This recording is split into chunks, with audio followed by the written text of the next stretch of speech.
Je mets les pieds où je veux, Little John. Et c'est souvent dans la gueule.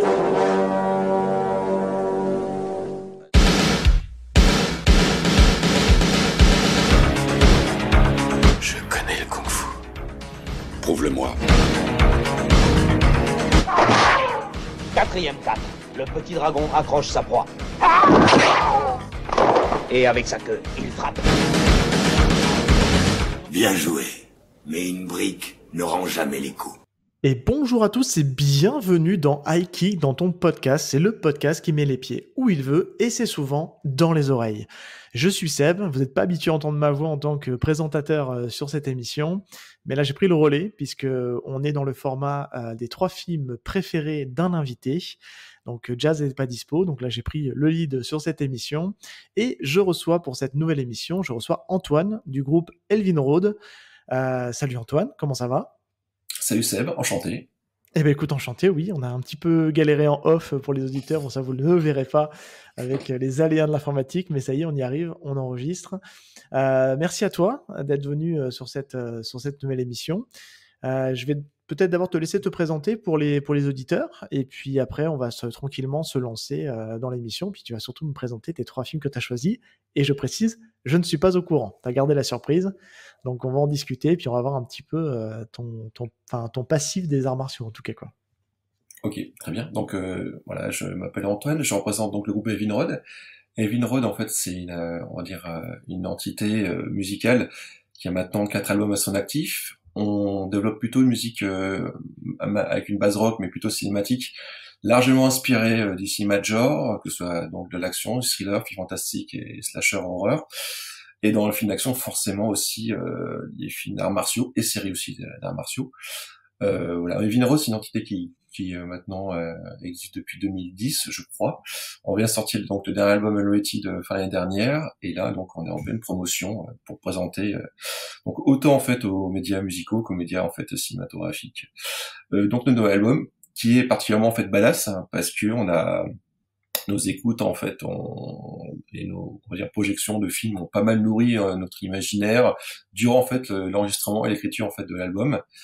Et voilà, puis j'espère que du coup de ton côté Seb tu as pu apprécier, ou en tout cas pu écouter l'album Unrated qui est en tout cas se voulu le plus organique et le plus concis possible pour faciliter une immersion, comme on peut retrouver une immersion aussi dans certains films d'arts martiaux où là tous les ingrédients sont, on va dire installés de façon efficace. En tout cas on a essayé d'être le plus efficace possible tout en ayant voilà une projection, un imaginaire des scènes, parce que le concept d'Elvin Road, c'est simplement que chacun imagine son propre film, sa propre scène, sans entrave, avec voilà des itinéraires complètement différents. Et c'est ce qui nous en tout cas est le plus intéressant de notre côté, c'est que voilà chacun interprète à sa façon. Et encore hier, j'ai vu un producteur et il m'a interprété on va dire une vision en fait par exemple d'un des morceaux qui marche bien, Tel Toupé, avec des images complètement différentes de ce qu'on a écouté avant. Donc c'est toujours très enrichissant pour nous. Et forcément, donc on parle autant aux mélomanes que donc aux cinéphiles. Voilà.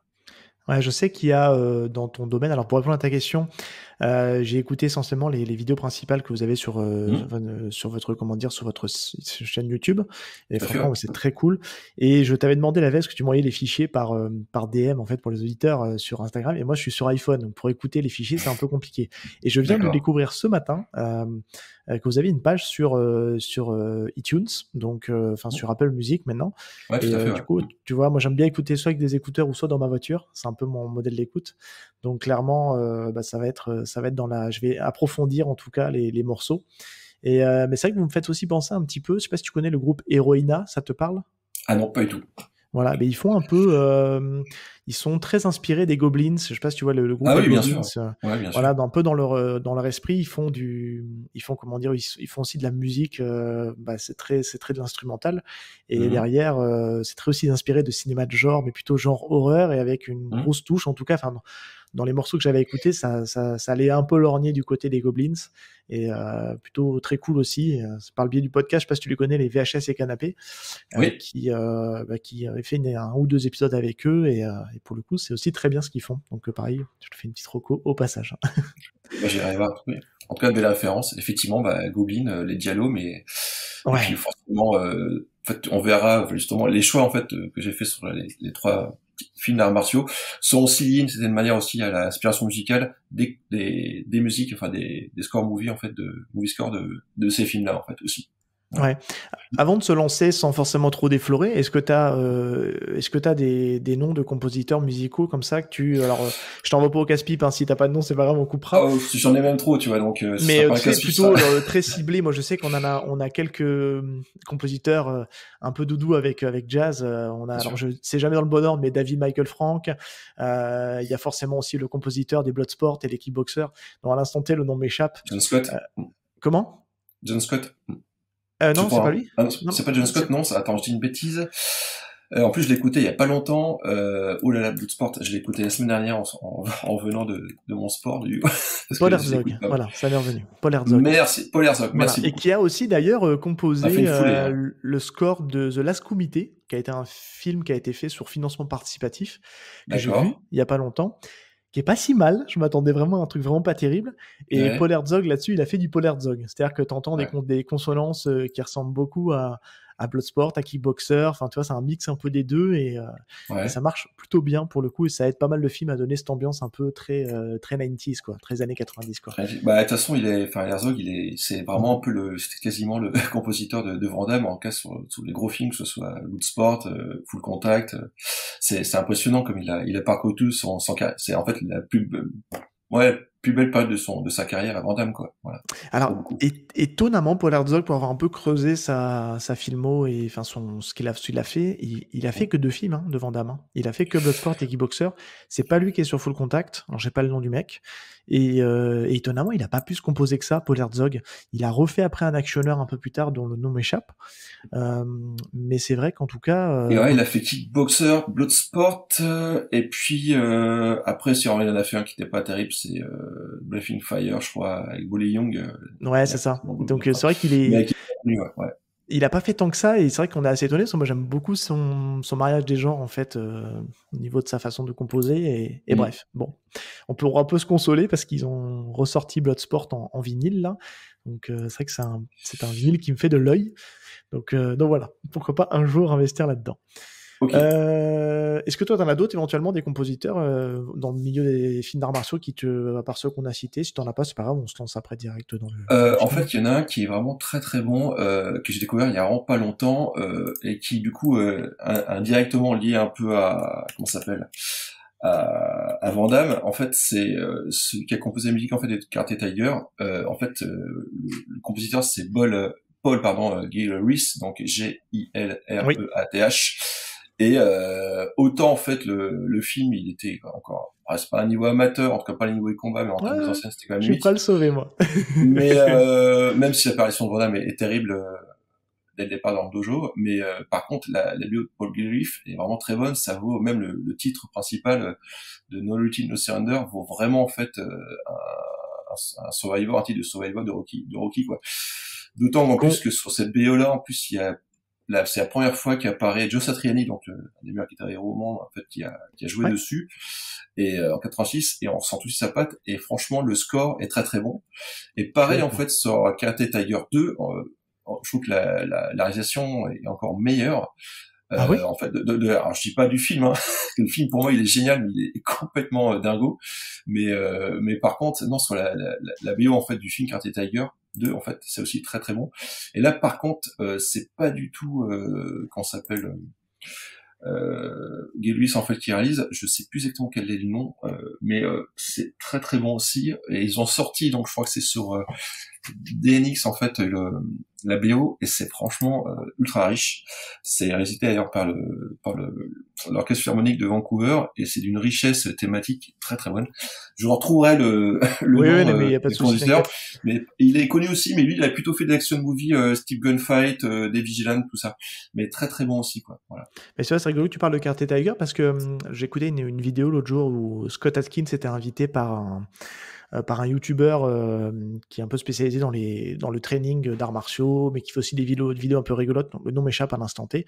Il est d'origine portugaise, et du coup, je pense qu'il est émigré. C'est un cascadeur qui est émigré aux États-Unis.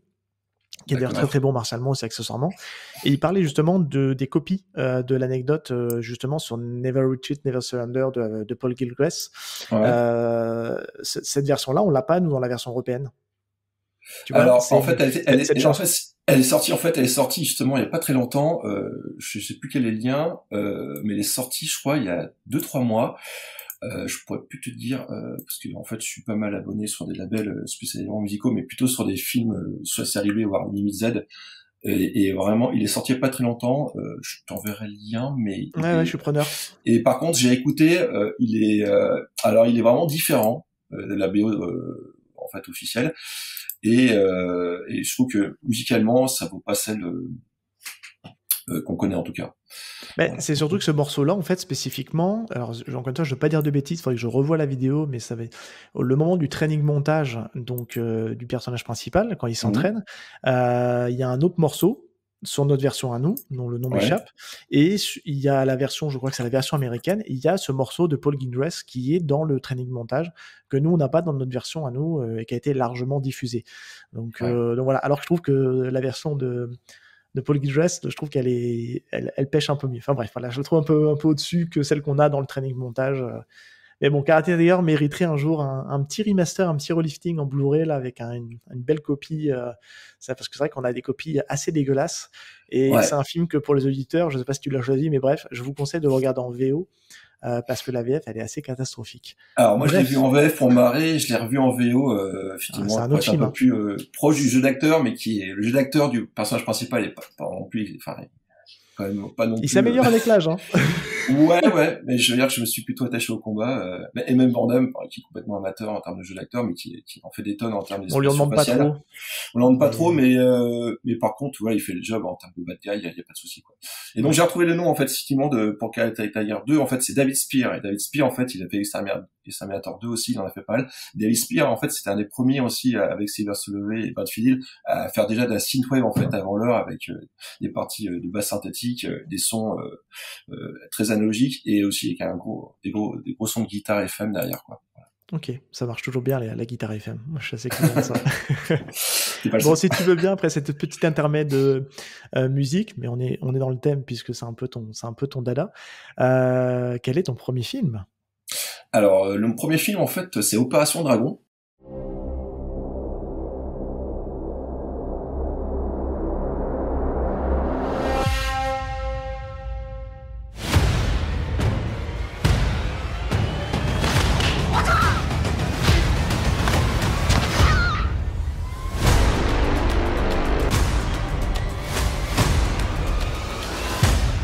I've come to speak to you about a tournament of martial arts. Roper! What's your style? You can call it the art of fighting without fighting. Opération Dragon, je crois que c'est le premier film que j'ai vu avec Bruce Lee. Et Opération Dragon, honnêtement, je trouvais que déjà on était dans une approche un peu de gaming avec différents levels. Alors forcément, on le voit aussi dans le jeu de la mort. Mais et puis surtout, ce qui est très intéressant, c'est que voilà, Opération Dragon, on avait aussi John Saxon, qui était aussi connu en fait, mais lui plutôt dans les films d'horreur, des slashers dans les 70. On retrouve aussi dans les séries comme Starkey, qui j'ai un rôle d'un Dracula assez flippant d'ailleurs quand je l'avais vu quand j'étais petit. Et puis je trouve que le niveau technique d'Opération Dragon et surtout la BO est à tomber. C'est un film donc de 72, non pas 72, c'est une bêtise. Non, ça c'est avec l'affaire du dragon. 74. Attends, je vais te dire une bêtise encore une fois, mais attends, Opération Dragon. Ça c'est un des derniers Jet Li, enfin Jet Li, c'est un des derniers 73. 73, voilà. Donc c'est un des derniers Bruce Lee, pardon. Voilà, effectivement, il est arrivé après l'affaire du dragon, et je trouvais qu'il n'a pas pris une ride.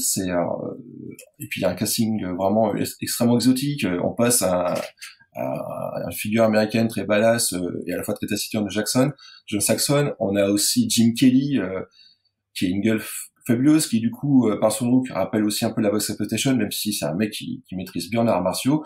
Il y a Boleo Young, en fait, qu'on va retrouver après justement dans Bloodsport. Et tout jeune dans ce rôle-là. Ultra jeune, beaucoup Ouais. moins ce côté un peu porcin dans la tronche, on va dire.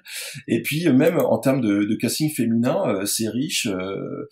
Les rôles féminins sont comme assez nombreux, et je trouve que Bruce Lee, voilà, il cultive bien le secret sur la vengeance, la mort de sa sœur. Et vraiment, je trouve vraiment que c'est même la réalisation de Robert Klaus, qui a fait plutôt des films d'action, des polars, dont un, je crois, avec Robert Mitchum, je crois, et vraiment, voilà, au cordeau, c'est bien réalisé, et la BO est une tuerie. Enfin, je veux dire, il y a pas grand chose à jeter dans ce film. Et puis la variété des combats, qui s'enchaînent très vite.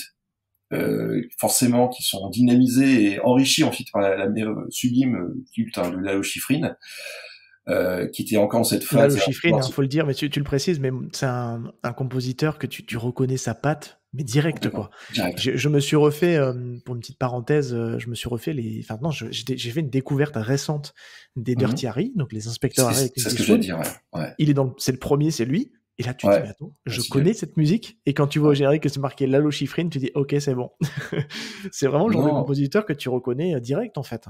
Ouais, et d'autant plus que dans Opération Dragon, Desert Dragon, en fait, Lalo Schifrin, il a réalisé la même année Man of Force, en fait, et il y a ce côté très solaire, à la fois un peu flippant, un peu fiévreux, en fait, avec des basses très hargneuses pour l'époque. Il a mis des sons saturés sur des basses, la batterie ultra puissante, un côté aussi exotique avec beaucoup de percussions.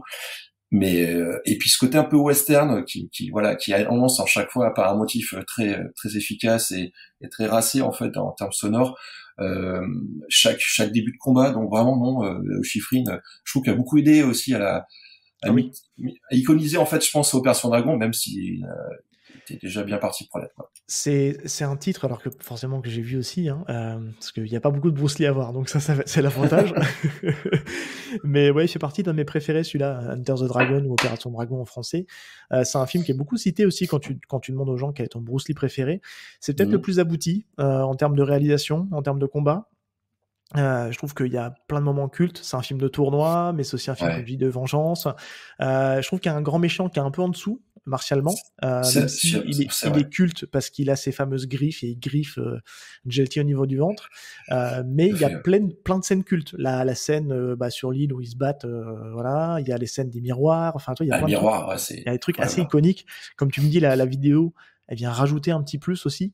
La musique, et elle vient rajouter aussi un plus à côté.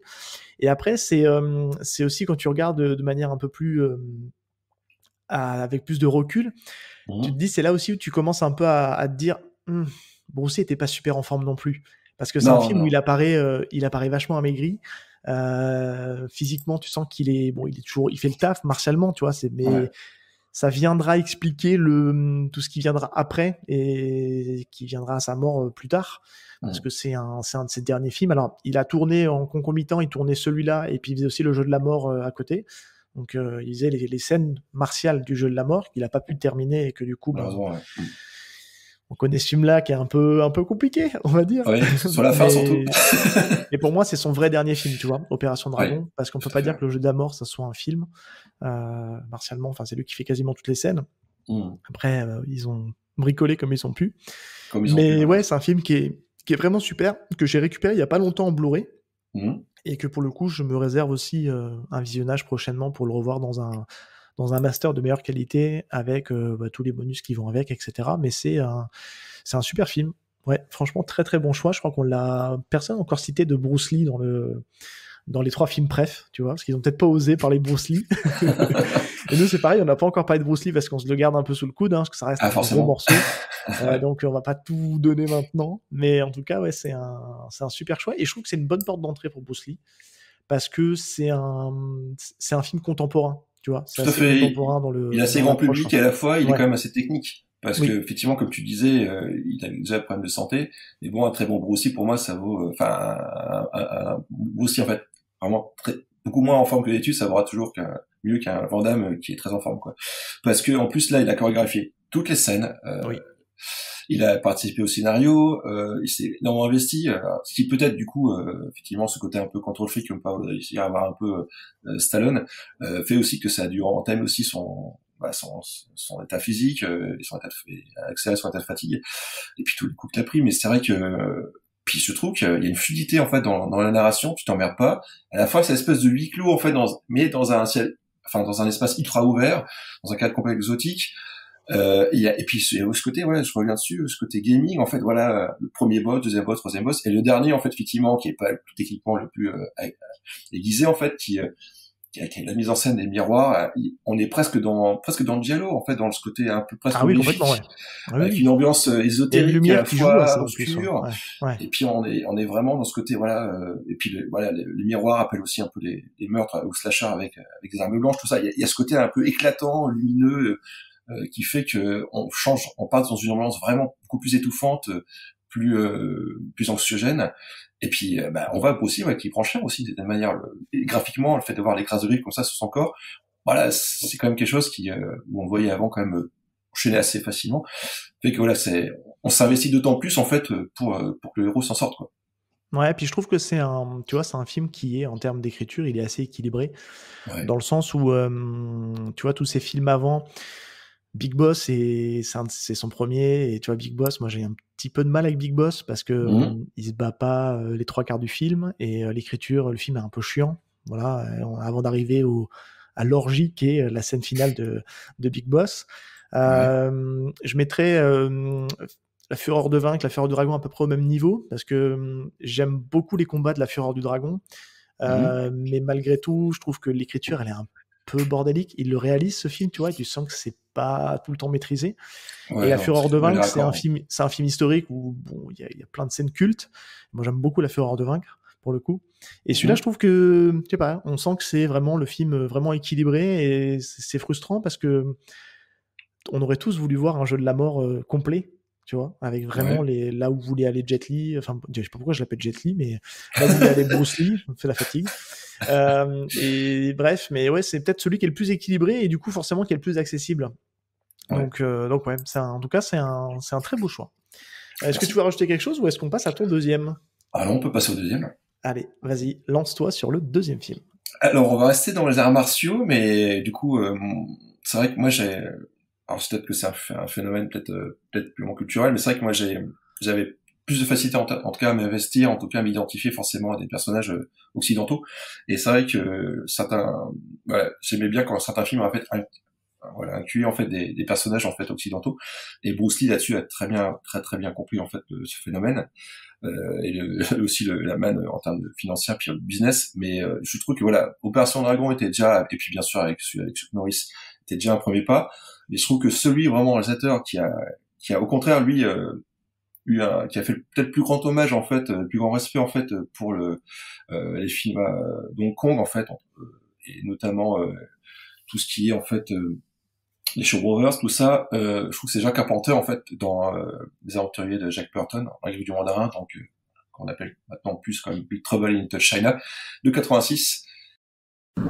Ici Jack Burton de la Côte de Port Express qui s'adresse à tous ceux qui l'écoutent. C'est une planète pleine de surprises que celle sur laquelle on vit. Et je peux vous dire qu'il faudrait être complètement fou pour croire sérieusement qu'on est seul dans cet univers. Il y a un monde caché dans lequel d'antiques démons tissent un drame moderne. Mais qu'est-ce que ça veut dire? Qu'est-ce qui se passe? C'est la magie, la plus noire des magies. C'est la guerre à Chinatown. Nous finirons par remettre notre ordre dans leur chaos.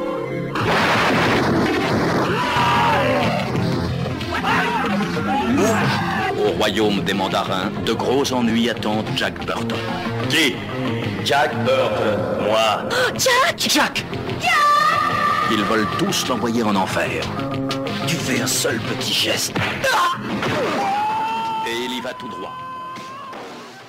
Qui a vraiment fait un travail monumental en fait pour reconstituer au mieux en fait cet héritage en fait des films d'arts martiaux de Hong Kong, qui était absolument vraiment très peu connu en fait du grand public, simplement des amateurs de films d'arts martiaux, de films d'action, à part bien sûr les fans de Bruce Lee, mais pas oublier quoi, on est en 86, on était plutôt à l'ère de Top Gun,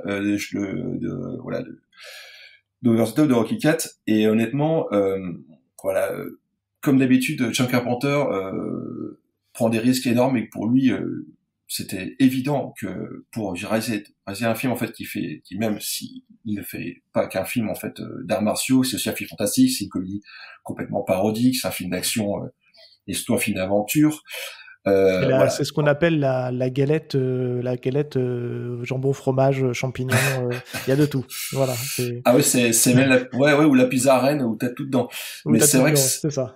Mais par contre, déjà la maestria de la mise en scène, du découpage, voilà, de la photographie et Lincoln Day qui sont fidèles depuis The Thing, fait que la lisibilité en fait des combats d'arts martiaux qui constituent quand même la plupart comme des scènes d'action de Jack Burton font que voilà c'est d'une splendeur absolument absolue, encore plus quand on est passé voilà au mode Blu-ray. Mais voilà, déjà il a pas pris n'importe qui, il a pris James Liu, et bien sûr comme dans beaucoup de films, les acteurs en fait les chorégraphes et les superviseurs d'arts martiaux des scènes de combat font partie aussi du casting. Et donc James Liu en fait lui il a une tronche pas possible, il a un smile terrible, on le voit très très vite. Et lui en fait il va voilà chorégraphier, il va être responsable en fait de toutes ces scènes de combat, dont la première scène de combat de rue qui est juste du délire total en termes de nom de figurants. Je reprends juste en fait une citation de Jeff Imada, donc qui a fait partie aussi du film. Jeff Imada qui a donc bossé donc avec James Liu. Et Jeff Imada en fait, alors lui c'est encore mieux. Hein. Jeff Imada lui il dit clairement, je crois qu'on n'a jamais fait autant appel à autant de cascadeurs, surtout à l'époque, en 86. Un tas de bandes ont participé, donc un tas de bandes, c'est-à-dire qu'il y a des bandes à Chinatown parce que ça se passe à San Francisco, pour ceux qui connaissent pas le film. Et il dit en fait que tous les pratiquants d'arts martiaux de la ville en fait ils ont été conviés. Il y en a même en fait qui venaient de la Californie du Nord. Il y avait des gars qui faisaient du taekwondo, d'autres qui faisaient du wushu, enfin du karaté, enfin beaucoup de disciplines. Et il disait que tous les types de coins qui possédaient des clubs, qui pratiquaient différents styles de combat, en fait étaient là quoi. Donc tous ceux de Frisco étaient là. Et ils disent que voilà, on a fait tous une collaboration avec tout le monde, alors qu'ils se connaissaient pas forcément. En plus, il y avait forcément des rivalités, soit d'un peu culturelles entre différents clubs de dojo, ça je te apprends rien, et aussi des failles entre bandes. Mais ils disaient que c'était vachement sympa de se regrouper, et puis en plus il y a des cascadeurs dedans, mais surtout des pratiquants d'arts martiaux. Ce qui fait que cette scène, on peut la voir 10 fois, on s'en lasse pas tellement la coordination en fait. Tu la trouves sur YouTube facilement, elle est mise en avant. C'est une tuerie quoi, voilà, c'est une fluidité, hein. Ça a fait un bordel sans nom et à la fois en fait c'est extrêmement lisible, il y a pas de figurants où tu sens qu'ils vont pas frapper à deux balles, les gestes sont complètement accomplis du début à la fin. Il y en a de partout, donc tu peux voir plusieurs fois, voir un acteur qui un combattant au second plan ou même à l'arrière second plan on va dire, et tu vas voir qu'il va faire autant. Parce que voilà, c'est un vrai défi, parce que c'est une zone de combat, il y a beaucoup de figurants, et à la fois, comme John Carpenter, il a bien les défis techniques, il fait ça dans une ruelle ultra étroite, avec du brouillard, avec des avancées voilà derrière boutique ou de restaurants, avec des bidons, des charrettes, en fait tout ça. Donc c'est ultra, en fait, il y a beaucoup d'obstacles à la fluidité en fait de la gestuelle de combat.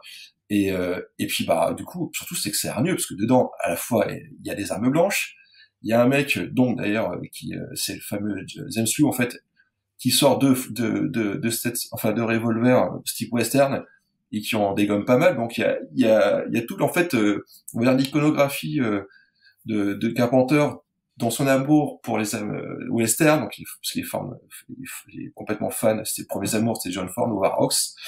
Et puis à la fois, c'est quelques films un peu très western. Il y a toujours un peu de western dans ces films de toute façon. Hein. Particulièrement dans effectivement quand on sait qu'on a déjà qu'on incarne déjà en fait Jack Burton dans officiellement Snakes Plissken, donc dans les deux Escape from New York et From LA. Et effectivement ce côté western, il a toujours même en termes de voilà l'écriture des personnages, c'est des personnages solitaires. Jack Burton, même s'il tombe complètement amoureux de Kim Cattrall, on comprend aisément en fait voilà, c'est un mec qui veut rester bien droit dans ses bottes et ne faire aucune en fait contrainte en fait, aucun effort, aucun compromis en fait dans sa façon d'être et sa façon de vivre.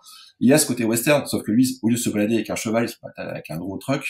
Mais voilà, et puis ce côté sidekick en fait voilà avec son fidèle partenaire du coup qui lui demande de sauver en fait sa future fiancée des mains en fait de espèce de gourou qui fait partie d'une secte un peu maléfique et qui a Bon, après, j'en dirai pas plus pour ceux qui l'ont pas vu.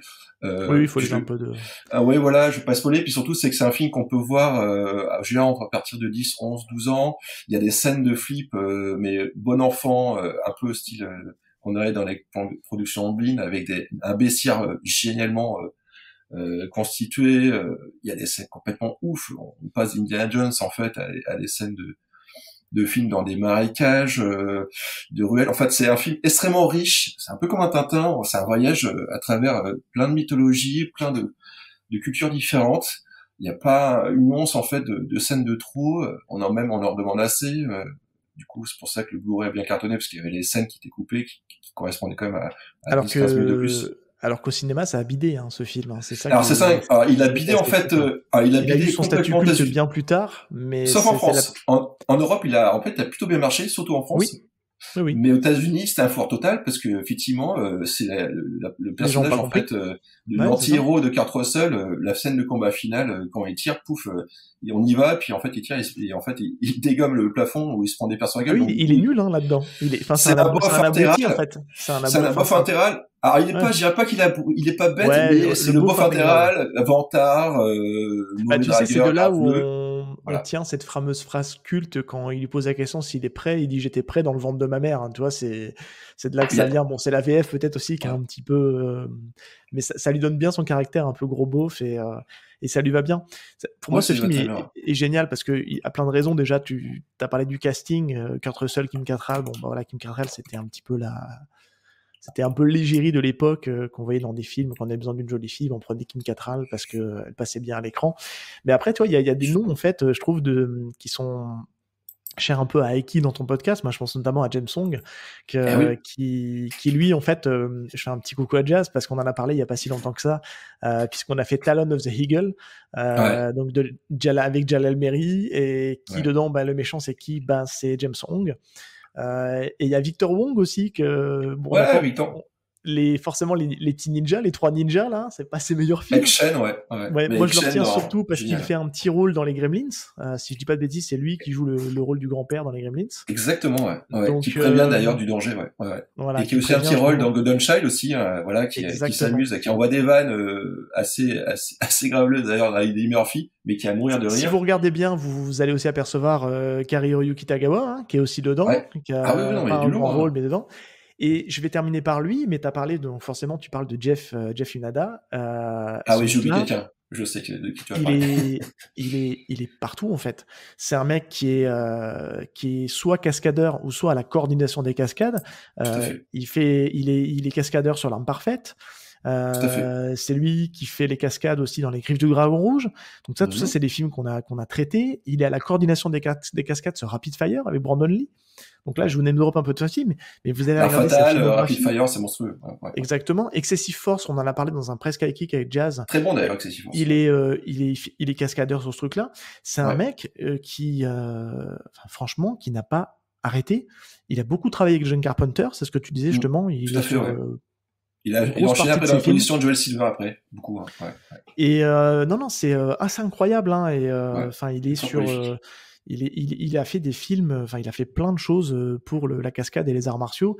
Et en général, ça tient la route quand il est là. Ça tient la route. Non. Puis il a été vraiment reconnaissant chez Carpenter parce qu'il a vraiment donné quand même un rôle vraiment très important dans l'organisation à la fois des combats, mais pas que dans on s'appelle dans Jack Burton, et il l'a fait aussi dans d'autres films de Carpenter. Et puis surtout, c'est que qui dit en fait Jeff Imada dit forcément Al Leong, qui était carrément celui qui est un combattant pareil qu'on retrouve donc Jack Burton, qu'on retrouve souvent il a toujours ce look en fait avec ses moustaches un peu à la Viking, ce crâne assez nu et puis les cheveux longs derrière. Mais il est aussi dans L'Arme Parfaite. Il est aussi dans L'Arme Parfaite. Il est aussi dans Rapid Fire. Il est dans un Van Damme. Il est dans, je crois que c'est L'Art Fatal, Action Jackson. Alors je peux plus te dire s'il est dans le Double Impact. C'est celui où il y a les frères jumeaux, tu sais. Ouais. Oui. Il est dans Double Dragon aussi. Il joue un des demeurés dans Double Dragon, du méchant, du machin truc. Oui, ce mec-là, on le voit. Coup pour coup, il est dedans aussi. Effectivement, Léong. Ouais. Il est dans Coup pour coup. Il est dans, alors, Coup pour Action Jackson, L'Art Parfaite. Pour ceux qui remettent la scène, c'est la scène de la laverie. où Van Damme est en train de faire le linge, il est en train de passer le balai, et il y a Al Leong qui rentre, et il se frite avec Al Leong dans la laverie. Voilà, c'est pour ceux qui remettent un peu pour coup que Mais Al Leong, voilà, c'est le genre d'acteur où on se dit, tout le monde le reconnaît visuellement, mais très peu sont foutus de trouver son nom. Et c'est vrai que honnêtement, là, il est quasiment, c'est presque l'incarnation en fait du bad guy ou du second couteau en bad guy. Il a pas de ligne de dialogue, on va se le dire. Hein. On le paye pas pour jouer, on le paye pour foncer et puis aller faire envoyer 2-3 coups de tatane et puis voilà. Mais oui, c'est. Bref, mais il est impressionnant. Enfin, je veux dire, il est dans les Dragons de Chimino quand même. Il est dans Ghost of Mars. Il est dans énormément de films. Il est aussi, il a fait Philippe 3, Like Section Hero, le Roi Scorpion. Enfin, c'est un mec vraiment, effectivement. Et puis dans des films très costauds d'un point de vue technique, donc Rapid Fire, La Parfaite en termes d'arts martiaux. Il est dans. C'est un mec qui est tout petit, mais je crois qu'il fait un 68. Mais par contre, oui, il en mais putain, la vitesse, j'en souviens, le fight qu'il a eu très rapide avec Matt Harris, donc Mel Gibson dans L'Arme Fatale. D'ailleurs, c'est lui qui lui fait la torture, avec des espèces de brosses et l'eau électrique. On entend gueuler comme jamais on entend gueuler Mel Gibson. Vraiment, c'est vraiment très très bon. Et puis il a ce jeu, cette vélocité qui rappelle Jet Li en fait. Vraiment, le mec qu'on n'arrive pas à choper, qui est vraiment saisissable et à la fois qui donne je sais pas combien de coups à la seconde. Et avec Jeff Imada, ils sont souvent associés dans ces films-là, et je pense que ce duo-là déjà a apporté beaucoup de crédibilité en fait à l'aventure de Jack Burton, et aussi parce que il se donne à fond, et Jeff Imada, il a vraiment après poursuivi une carrière mais monumentale quoi. Voilà. Et oui. Dans les films d'action, il va finir dans les Jason Bourne aussi, où il va faire des cascades dans Jason Bourne. Absolument. Ouais. Donc non, c'est un grand monsieur qu'on revoit partout, et c'est vrai que c'est ce qu'on disait avec Jazz depuis qu'on fait ce podcast-là maintenant depuis plus d'un an maintenant, parce qu'on a fait notre anniversaire il y a pas très longtemps. On prend le temps maintenant de s'arrêter en fait, tu sais, au générique de fin, et on attend la case coordinateur des cascades. Exactement. Et voilà. Et ce qui avait été assez rigolo, c'est qu'en fait en travaillant un petit peu sur Roadhouse, en fait, on a parlé de Roadhouse. Faut pas le lancer sur le Roadhouse. Ouais. Alors c'était peut-être ton troisième film. Hein, je suis désolé. Non, du coup j'ai envie de le faire, mais non, parce que tu m'as dit arts martiaux, donc bon. Il y en a un petit peu. Tu sais que nous, pour le coup, on risque. Si tu veux, je change le troisième et je le prépare en Roadhouse, parce que là, on le fera en bonus si tu veux, on le fera en bonus là rapidement. Mais ce que je voulais dire, c'est que à la coordination des cascades, et il joue un petit rôle. On a Benny Urquidez. Benny Urquidez qui a croisé le fer avec Jackie Chan. Absolument. Dans un de ses films, dont le nom m'échappe à l'instant T. Et tu vois, c'est un peu ce truc de la bonne surprise. Et quand tu vois un Jeff Imada qui pop en tant que stunt coordinateur, tu te dis, oh purée, incroyable.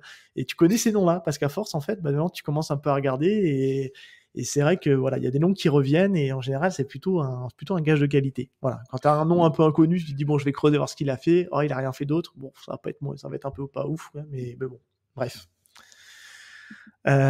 Ok, est-ce que tu as des choses à rajouter sur Big Trouble in Little China? Non, moi je trouve que c'est bien, puis c'est bien que t'aies parlé de Jess Hong, parce que c'est un mec, on voit, il a un genre storyesque dans Magnum, c'est un mec qui incarnait vraiment il a une belle carrière, quand il fallait un chinois un peu âgé et qu'il fallait qu'il joue le mafieux, il était là. Ouais, souvent, alors des fois il pouvait aussi vous un mec sympa, mais c'est vrai que ce côté assez ténébreux, avec ce regard assez menaçant, tu sens un peu perfide, tu sens que le mec il va te trahir dans la scène d'après. Et non, très très bon. Et puis franchement, en plus, Jess Hong, c'est quelqu'un qui a commencé assez tôt dans le cinéma, et qui on l'a encore retrouvé dans Everything All at Once. En ce sens, voilà, merci. Il est dans 2022, tu vois. Fois dans ma glace. Ouais, joli. Ça paye. Et il est au casting de Kung Fu Panda 4 aussi. Ouais. Il fait une des voix dans Kung Fu Panda 4. Voilà. Le mec et puis pareil, on retrouve avec Victor Wong dans Golden Child. Hein. Voilà. Donc ce mec-là, il a, pour moi, il fait partie du patrimoine cinématographique à la fois asiatique et nord-américain dans Hollywood, et dans les films, à la fois les polars, les films d'action. À petit ou grand budget, et voilà, James Hong, je veux dire, pour ceux qui sont nés entre les 70 et 80, on va dire 85, ça va. Tout le monde connaît, enfin. Je suis un 85, moi, donc ça va. Voilà. Bah, toi, t'es à la limite. Mais voilà. En tout cas, il est vraiment, c'est un mec, voilà. C'est quelqu'un qu'on voyait beaucoup dans les productions des années 90, de toute façon. Ouais. Et c'est marrant que tu aies choisi ces deux films-là parce qu'en fait, alors ils sont un peu connectés malgré eux sur deux aspects. C'est que tu parlais justement de l'action qui se passe à San Francisco. Et il faut savoir que San Francisco, c'est une des premières terres d'accueil de la population chinoise. Et tu parlais justement que dans le film, il y a ces histoires de différents factions de Chinois qui ont pas la même façon de voir les choses et qui se mettent sur la tronche. Et tu as parlé de Bruce Lee juste avant. Et en fait, il y a un point commun entre tout ça, et je te la recommande, et du coup, j'en profite pour recommander ça aussi aux auditeurs s'ils l'ont pas vu encore, même si on reste un peu sur notre fin avec la 3e saison, et que la 4e, pour l'instant, on sait pas s'il y en aura une. C'est la série Warrior, qui était diffusée aux États-Unis d'abord sur Cinemax et après sur HBO. C'est une série qui est inspirée des écrits de Bruce Lee, et qui raconte l'arrivée d'un personnage qui est joué par Andrew Koji et Assam, son personnage, et qui arrive justement à San Francisco, où il va être plus ou moins malgré lui intégré à un des Tong. Un Tong, donc c'est un des clans chinois, qui va être en rivalité avec un autre clan chinois, et ça va donner lieu à de la bagarre et à des arts martiaux. Martialement, c'est assez dingue, je te la recommande si tu veux l'acheter un œil. Au niveau des histoires, c'est très cool. Ce que je trouve rigolo, c'est que dans le film Opération Dragon, on a un personnage qui s'appelle Mei Ling, et la sœur de Assam s'appelle Mei Ling. Alors, je sais pas s'il y a une connexion ou pas, mais bref, tu vois, ça se regroupe un peu. Et voilà, c'était un prétexte un peu pour name dropper la série Warrior, qui est très très bien. Et qui justement reprend un petit peu tous ces éléments-là. Et on sait que Bruce Lee a une connexion un peu particulière avec San Francisco, parce qu'il est enterré à San Francisco, hein, si je dis pas de bêtises, Bruce Lee.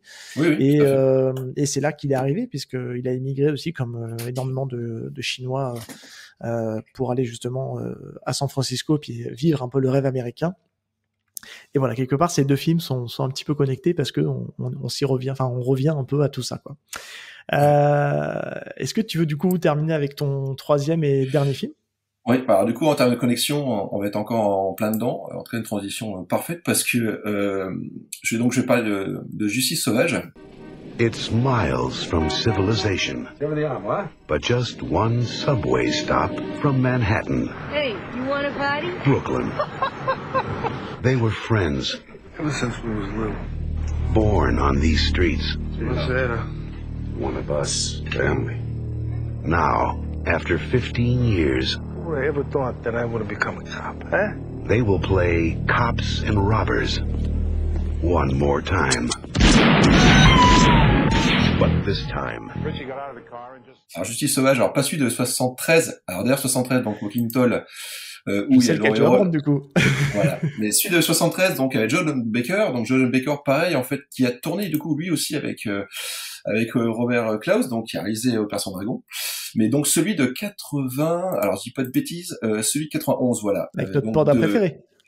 Ouais, enfin surtout Panda, il a commencé vraiment à plus s'est rassemblé, je pense, à partir de terrain miné peut-être. Mais là, il était ultra affûté là. Ouais. Mais bon, effectivement, en termes d'expressivité, on arrive à un niveau de Jason Statham, donc. Mais bon, techniquement, par contre, on est largement au-dessus. En tout cas, d'un point de vue art martial. Et, il faut pas le même art martial, donc on peut dire que on peut pas les opposer. En tout cas, en termes de savoir-faire et de technicité. On peut pas dire que voilà. Alors, en Aikido, il est intouchable. Enfin, en tout cas, il donne l'impression d'être intouchable. Après, voilà, on en a parlé avec Jazz dans puis un le parcours qui est là, surtout, est beaucoup plus engagé dans un art martiaux, je trouve que Statham. Voilà. Alors, théoriquement, ça fait vraiment partie de sa vie. Moi, je fais attention avec Seagal parce que j'ai l'impression. Alors, effectivement, il peut avoir un côté mythomane. Alors, je pense qu'il est plus sur tout ce qu'on évoque peut-être en fait, son passé dans la CIA, tout ça. C'est possible en fait qu'il ait été peut-être voilà. Consultant, peut-être. Consultant, effectivement, ou même. Après, c'est vrai que dans tous les cas, il n'a pas à en parler s'il a fait partie de l'équipe Delta dans les commandos en fait pendant la fin de la guerre du Vietnam. Mais en tous les cas, il en joue beaucoup dans les zones d'ombre pour nourrir une espèce de mythe là-dessus. Il y a un côté mythomane. Par contre, ce qu'on peut pas lui reprocher, c'est effectivement tout son parcours qu'il a eu où il a vraiment galéré en fait à intégrer en fait des clubs en fait en tout cas des dojos en fait au Japon. C'était le premier d'ailleurs à se faire accepter là-dessus en tant qu'occidental. Et je trouve que dans Justice sauvage, moi je l'avais vu d'ailleurs, donc je parle surtout d'une scène, donc la fameuse scène du bar, qui est à la fois culte et à la fois d'une badasserie sans nom, mais t'as mal au doigt pour certains. maladroit, mal au pif aussi. Enfin, vraiment, c'est. Mais par contre, là où c'est très intéressant, c'est que tu sais, pendant le Covid, Scott Adkins avait fait Art of Action, en fait, donc une chaîne YouTube. Oui, je me nourris de ce podcast. Alors c'est grandiose parce que du coup, tu revoyais des mecs que t'avais pas vu depuis très longtemps, des Norton, Richard Norton, des Lascaux, tout ça, et aussi Speakman. Alors c'était super content parce que Speakman, moi, c'est mon. Il m'a un peu, alors tu vois, tu parles de ça, on a assez rigolo que tu parles de ça parce que dans un épisode, on explique justement que il y a des gens sympathiques. Tu vois, je pense à Gary Daniel qui a l'air d'être un mec humble, qui a l'air d'être vraiment quelqu'un de super. Et t'as des gens qui, tu vois, ça commence bien, et puis plus t'avances dans le truc, plus tu sens qu'il y a de la rancœur, et tu te dis, il a pas l'air si sympa que ça. T'as senti ça dans Speakman? Ouais, Speakman, sur la fin, il envoie quand même 2-3 tacles un peu jaloux, notamment Van Damme, enfin, tu vois, il vient... Voilà, c'est pas le seul, hein. Voilà. Mais bon, peut-être parce qu'il y a une raison aussi. Ouais, peut-être, oui, mais je comprends. Mais encore une fois, on fait du cinéma, quoi. Je veux dire, si tu fais des arts martiaux, tu restes dans ton dojo. Mais d'être jaloux parce que t'as floppé et pas l'autre, tu vois, c'est ça que je trouve un peu petit joueur. Alors que les autres sont pas comme ça, tu vois. Et Seagal, pour le coup, je l'ai trouvé très imbu de sa personne mais ça, oui. Alors, ça, je l'ai pas trouvé hyper agréable. Et tu sens que Scott Adkins, par moment, toi, il est un peu. Il est un peu gêné parce que Scott Adkins, c'est très quelqu'un de très courtois. Après, pour le coup, ça, en termes d'humilité, là, il respire l'humilité à fond, quoi. Il a l'air tellement gentil, enfin, tu vois, Après, voilà, peut-être qu'il est aussi ultra politiquement correct, et qu'effectivement, il est extrémement courtois. Mais je pense qu'il l'est naturellement, mais après, voilà, on sait pas comment le véritable Scott Adkins. Oui, mais je suis d'accord. C'est un mec que j'adore. C'est un acteur aussi. Mais bon, Seagal, lui, effectivement, il est à une époque où, voilà, les grandes gueules, et puis voilà, les politiquement corrects était, je pense, aussi beaucoup plus envers naturel et pas du tout prohibé comme maintenant. Mais je suis là, à fond, l'arrogance de Seagal, je pense qu'il s'en cache même pas lui-même. Et puis même des fois dans certaines interviews, dans certains vieux impacts, d'entrée de jeu, je m'en souviens, c'était, d'ailleurs, je crois que c'était pour le film qui a le plus cartonné pour Seagal, qui était donc Piège en haute mer.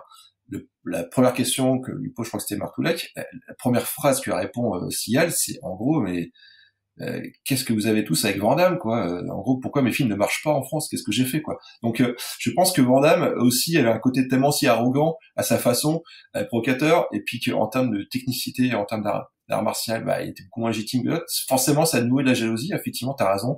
Il y a aussi une attitude à avoir d'indifférence, et puis de recul à avoir là-dessus.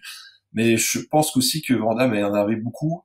Après, je trouve que Speakman, après chacun son point de vue, moi j'ai pas trouvé qu'il était jaloux. Je pense que juste qu'il essaie de remettre les choses en fait vraiment à leur niveau de réalité. Peut-être pas jaloux, mais il y a eu un petit peu de mépris quand même. Voilà, il a été un peu méprisant. Disons que mais bref, c'est pas. On peut discuter, mais franchement. Après, mais oui, je comprends. Mais j'ai trouvé super émouvant en fait Speakman parce que. Ah oui, complètement. Je suis d'accord avec toi. Parce que quand il parle de sa maladie, et moi j'ai trouvé plutôt low profile. Effectivement, après je pense que Van Damme déchaîne pas mal de patients quand même.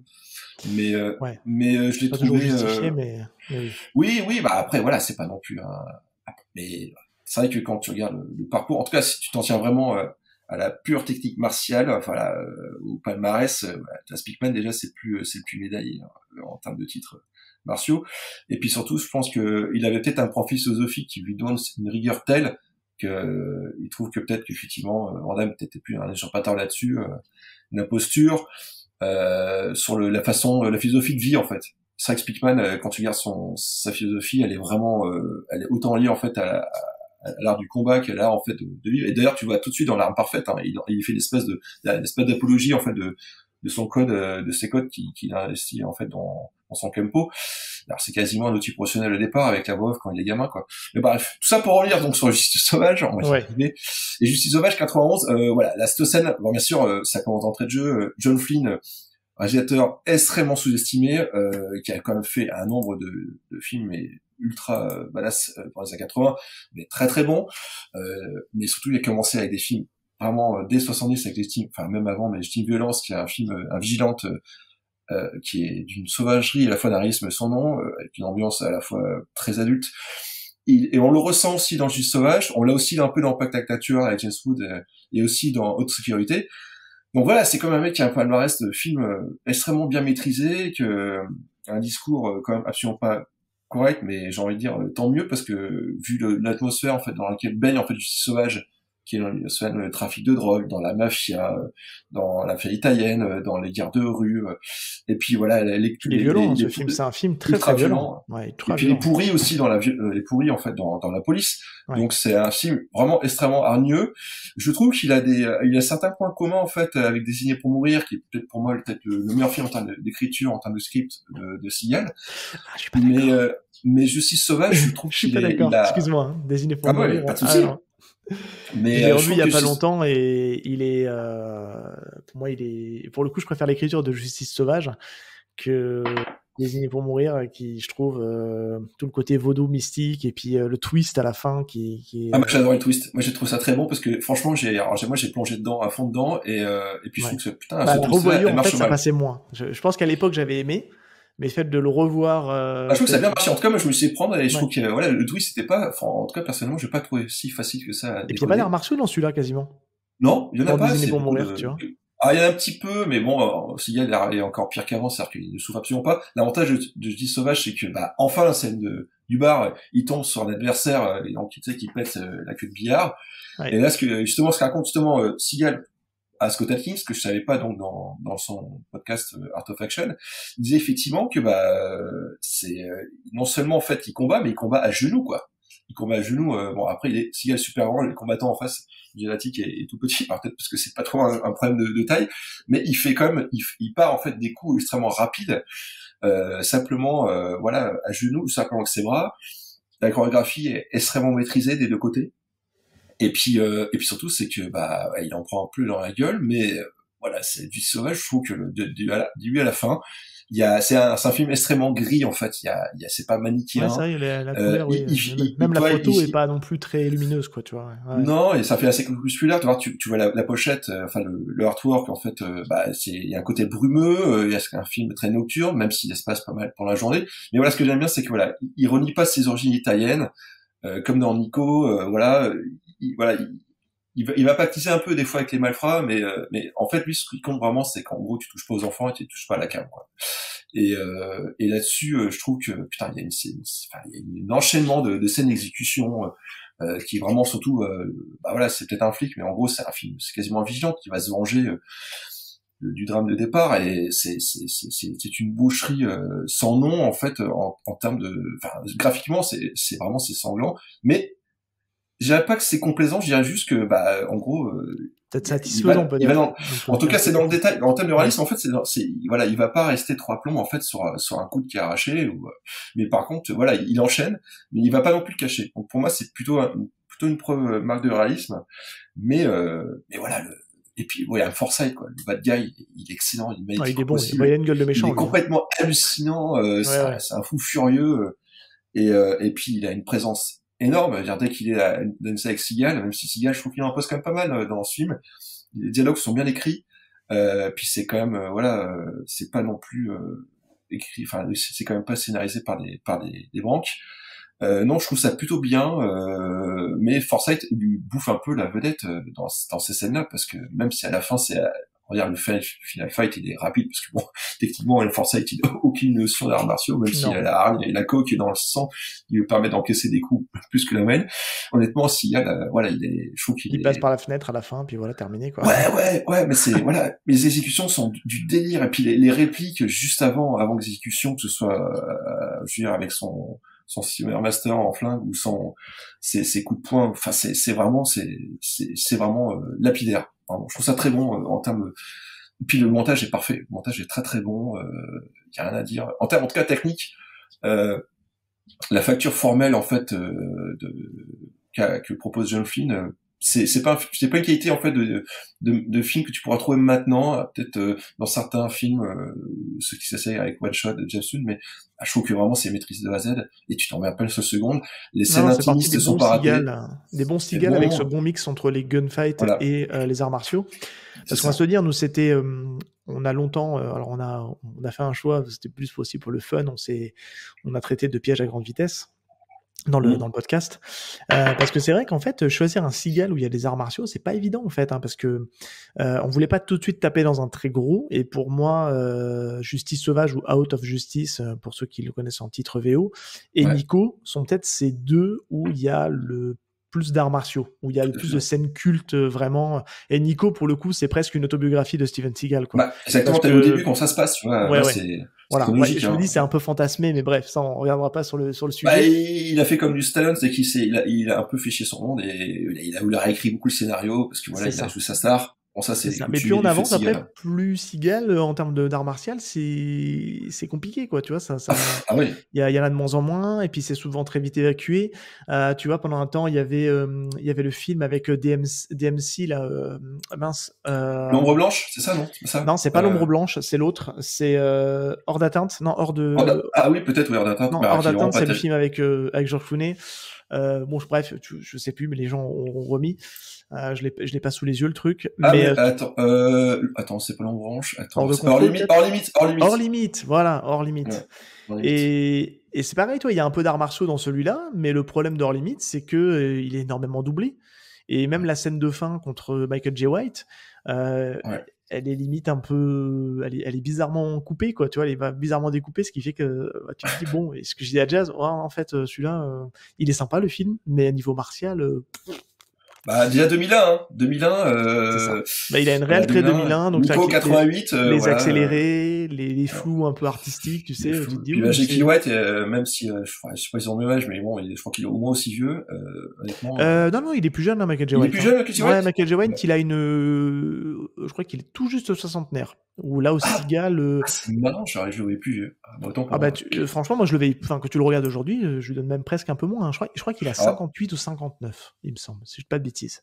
Michael J. White. 56 ans, ouais. Tu vois, 56, tu vois. Ouais. Et Seagal a presque 10 ou 15 ans de plus. Hein. Seagal a plus de 70 ans. Hein. Pour moi, il a 73 ou 74 ans. Ah non, oui, c'est un peu père, je crois.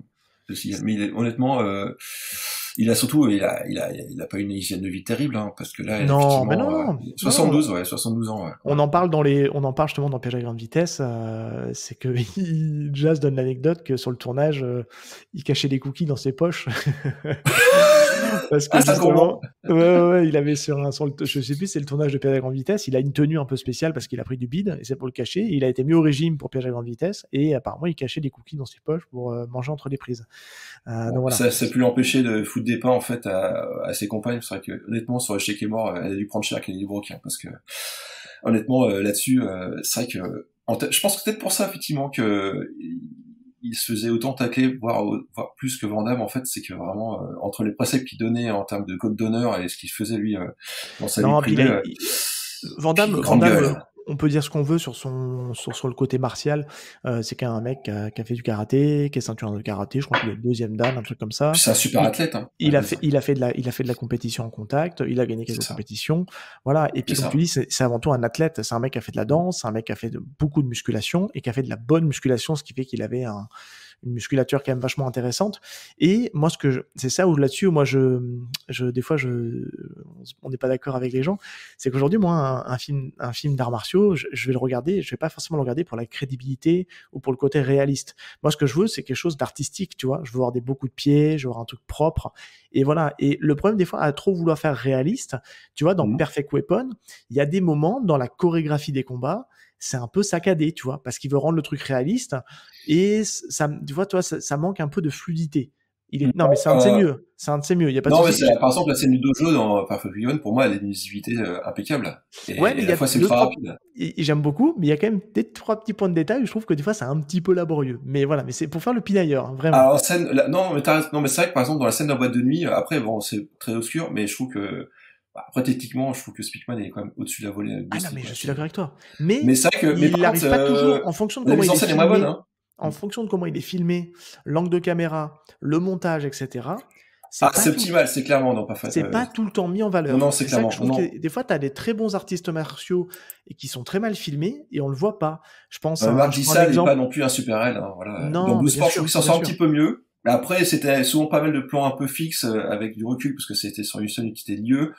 C'était bien éclairé, c'était voilà sur la scène de combat. Mais l'angle de caméra, on joue beaucoup parce que tu vois, je prends un exemple, on va complètement à l'autre opposé du spectre en termes de qualité de film. Je pense à un mec comme Billy Blanks. Billy Blanks, mais très bon. Oui. Martialement, il est dingue. Il est dingue ce qu'il fait. Il est très mal filmé. Exactement. Il a toujours il a été pas très mal filmé. non plus, alors c'est le problème. Et le problème de ces films, c'est que il a beau être bon, mais on fout un cut au montage là où il faut pas, ce qui fait qu'on voit pas terminer son coup de pied. Tu vois, il y a toujours plein de petits trucs qui fait que ce mec-là n'est pas mis en valeur.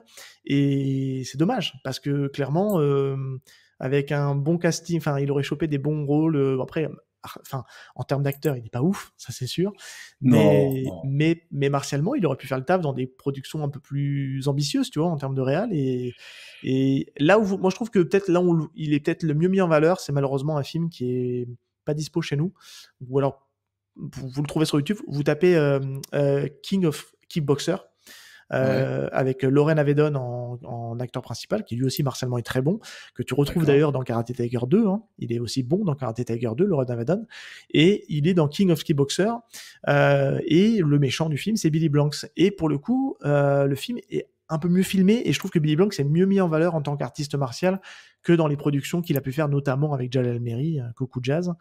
Et c'est là où je trouve que le mec est un petit peu limité, et c'est, voilà. Mais tout ça pour dire, et pour conclure là-dessus, que t'as beau être bon martialement, si t'es mal filmé, tu le verras pas. Et un mec qui a peut-être entre guillemets moins de légitimité martiale, s'il est bien filmé, ça fait le taf, c'est tout ce qu'on demande, tu vois. Regarde Keanu Reeves, dans Matrix, effectivement, il s'en sort pas mal, mais la réalisation et le découpage après derrière t'as Yoann Looping quand même, t'as Chad Stahelski qui est pas, je crois, il est sur Matrix aussi, je crois. Stahelski sur le est-ce qu'il est j'ai un doute, Looping, c'est sûr qu'il a fait beaucoup, hein, Yoann Looping, bon bref, ça, ok, on sait que là-dessus c'est le maître. Il est bon, c'est un peu le GOAT en termes de clairement, mérité, je trouve, hein, mérité. Mais bref. Et pour conclure, juste un petit tips, parce que tu vois, c'est comme quoi, mine de rien, j'étais pas au courant de tes films, et tout est connecté. On a parlé de musique de cinéma.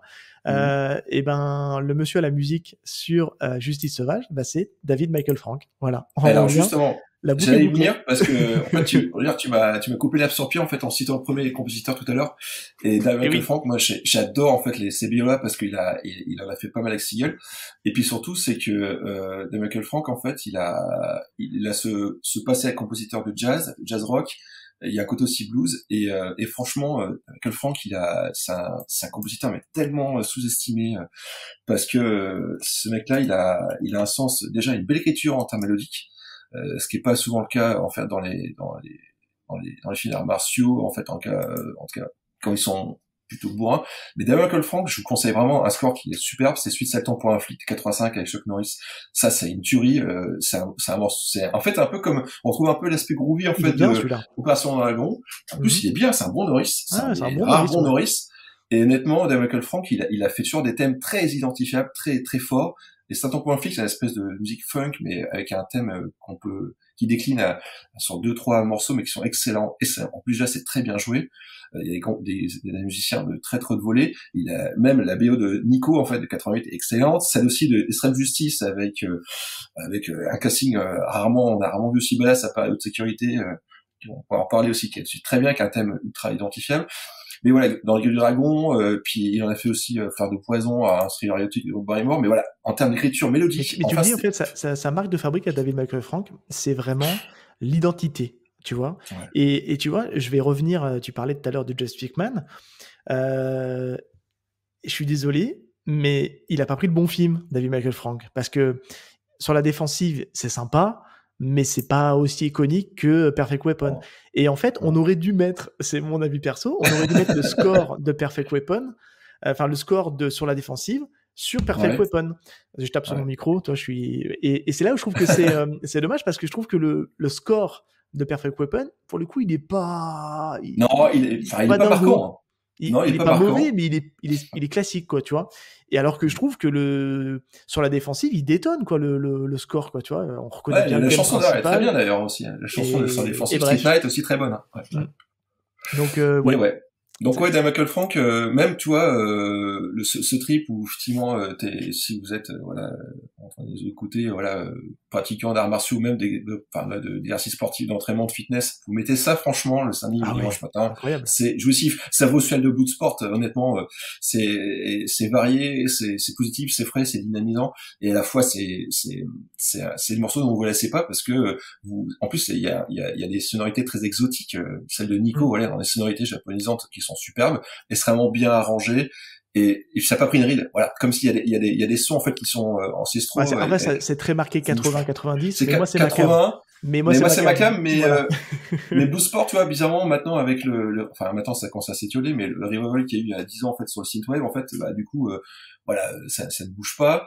Et puis par contre celle de David Michael Frank, pour moi, effectivement, à part 2-3 utilisations de trompettes synthétiques, celle du Justice Sauvage ou des Chez Comment Nico, franchement, elles sont vraiment canon parce que voilà, c'est ultra efficace. Et puis on n'est pas du tout dans le theme track, on est vraiment dans des écritures musicales où à chaque morceau a vraiment marche en écoute indépendante. Et ça, c'est propre en fait à cette époque-là.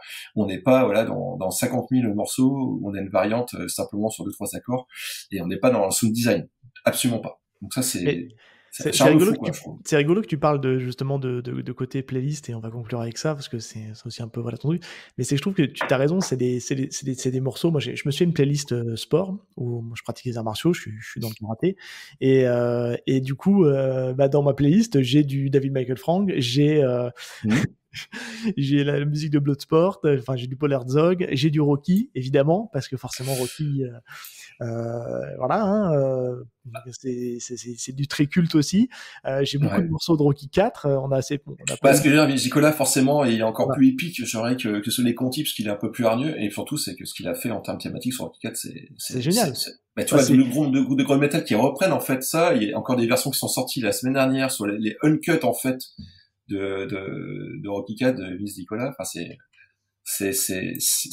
un peu comme certaines BO comme ça de Faltermeyer, voilà, on en veut toujours plus parce que c'est iconique au possible.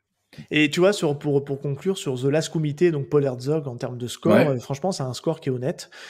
Bon, tu sens qu'il est pas hyper inspiré non plus. Hein. Voilà, on va se le dire, ça ressemble beaucoup à du Bloodsport, beaucoup à du Kickboxer, mais t'es quand même content de le retrouver parce que voilà, Alors le film, j'ai vu un peu tout, les avis. Hein. Bon, vous ferez votre propre avis quand ça sera disponible par chez nous.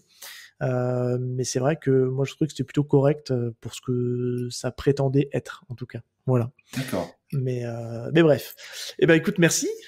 C'était cool. Merci à toi. On a fait une petite heure, tu vois. Voilà, on est pas mal en termes de. Avec les bandes annonces, on va être à 1h05, 1h10, 1h15. Ça devrait. Ça colle plutôt bien. Okay. On va conclure sur un petit instant promo. Est-ce que tu veux nous dire où est-ce qu'on peut te retrouver majoritairement si on veut te suivre, réseaux sociaux? Alors comme tu l'as évoqué tout à l'heure.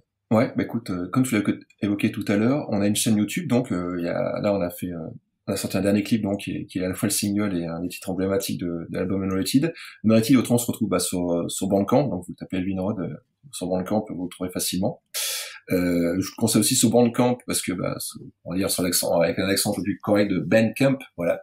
On va être surtout avec un bon son HD qui est largement meilleur que sur Spotify. Ou YouTube en fait où la compression est automatique, donc en fait il y a beaucoup de sons que vous n'entendrez pas, des effets spéciaux, en sachant que là il y a pas mal de titres qui sont des suites, donc il y a une ou deux parties comme sous Barricade, et il y a vraiment une immersion, donc il y a beaucoup même de voix lointaines, des glissés sur des cordes, des ghost notes sur la batterie. En plus on a Rolly Azuias à la batterie, donc on a vraiment une belle palette rythmique en termes de précision qui ont un master en rock et en métal progressif. Et puis surtout ça rend honneur en fait au travail de Pierrick Noël, donc qui produit donc des grands groupes de métal, que ce soit des Bruce, on va dire Tesseract, et puis plein d'autres. Et honnêtement, voilà, Bandcamp permet d'avoir comme un son fidèle à la production. C'est la seule source avec Cobuzz où vous pouvez avoir un son fidèle à la production. Ça, nous on a énormément travaillé de production parce qu'on a besoin d'avoir une production de qualité, que ce soit autant au niveau du mix, du mastering. Et l'immersion ne marche que voilà si le son, la production est de qualité. Et donc voilà, si vous voulez vraiment plonger à la fois dans des ruelles bien sombres la nuit sur les boulevards, dans des coins, on va dire, plus ou moins désertiques ou urbains, notamment effectivement évoquant, voilà, comme tu disais tout à l'heure, pas mal de films et de séries d'action. Voilà, allez-y. Honnêtement, si vous aimez John Carpenter, si vous aimez Cobra Kai, si vous aimez Eden, si vous aimez Fred King avec les naves de Los Angeles, si vous aimez Jack Burton, si vous aimez aussi Michael Mann, donc que ce soit Manuel Collateral ou Manhunter, faites un tour là-dessus parce que voilà, nous c'est pas du coup un hommage qu'on fait, mais c'est souvent ce qu'on a en termes de retour, autant par les critiques de films que pour ceux qui font des critiques musicales. Et nous, c'est voilà, En tout cas, on fait en sorte de voilà, maximiser un maximum d'immersion. Donc, en gros, tu parlais tout à l'heure de mettre ça dans une voiture, c'est vraiment le lieu parfait. Aussi, quand tu pars avec un casque voilà, pour courir, c'est le lieu parfait en fait d'immersion. Parce que voilà, c'est un road trip, hein, une partie du nom les voix, c'est un road trip. Et surtout, c'est que chacun en fait se fait et se refait son trip cinématographique et musical à sa façon. Ok, super. De toute façon, je mettrai tous les liens dans la description du podcast, et puis quand l'épisode sortira, on fera la retape comme il faut, et puis de mon côté, je vais creuser tout ça, histoire de peut-être faire un retour après en privé, et puis voilà. En tout cas, merci beaucoup, c'était très cool, c'était un super moment. Merci à toi. Et puis écoute les auditeurs, comme vous le savez, bon là j'ai pris la main sur cet épisode-là, mais vous allez bientôt nous retrouver à deux sur des prochains épisodes, et puis Jazz aussi de son côté prépare 2-3 petits trucs, et puis n'hésitez pas à nous mettre donc 5 étoiles sur les applications de podcast, nous commenter, comme vous voyez, ça aide toujours au référencement, et ça aide à pousser l'épisode en termes de visibilité, et puis je vous dis à très bientôt pour un prochain épisode de Hiking dans ton podcast. Ciao tout le monde. Au revoir tout le monde.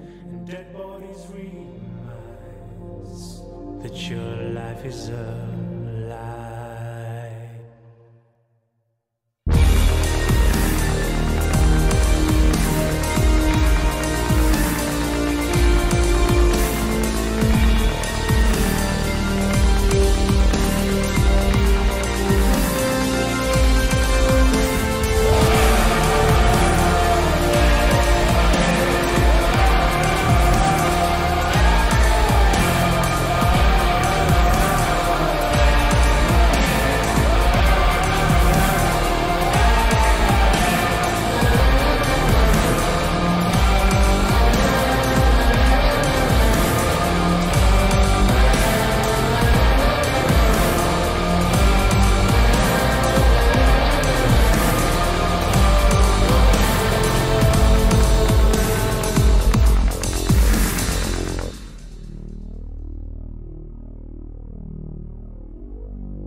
Everything is changing, it's every time.